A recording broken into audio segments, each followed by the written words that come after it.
למה כל כך הרבה ספורטאים שותים מיץ סלק לפני אימון או תחרות? כי משקה טבעי אחד עשוי לעזור לגוף לעבוד קצת יותר ביעילות.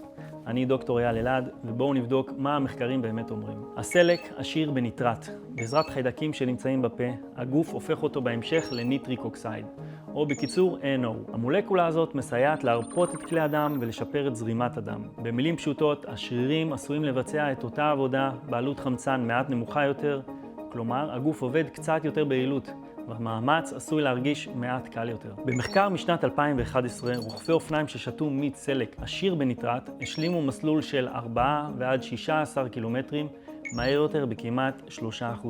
זה נשמע מעט, אבל בספורט תחרותי גם שיפור קטן יכול להיות מאוד משמעותי. ואם אני עושה לכם קצת סדר, תנו לייק ועקבו אחריי. ככה אני יודע להמשיך להביא לכם תוכן שבאמת נותן ערך. אז אותו מנגנון עשוי גם לתרום לזרימת דם טובה יותר, ובחלק מהאנשים אפילו ירידה מתונה בלחץ הדם. אבל עכשיו מגיע החלק המפתיע באמת. כל התהליך מתחיל דווקא בפה. במחקר משנת 2016 נמצא שככל שמי הפה היו אנטי-בקטריאליים יותר, נוצר פחות מהחומר הפעיל, ברוק וגם בדם. כלומר, ייתכן שמי פה חזקים מחלישים חלק מהאפקט עוד לפני שהאימון התחיל. מיץ סלק הוא לא משקה אנרגיה ולא פתרון קסם.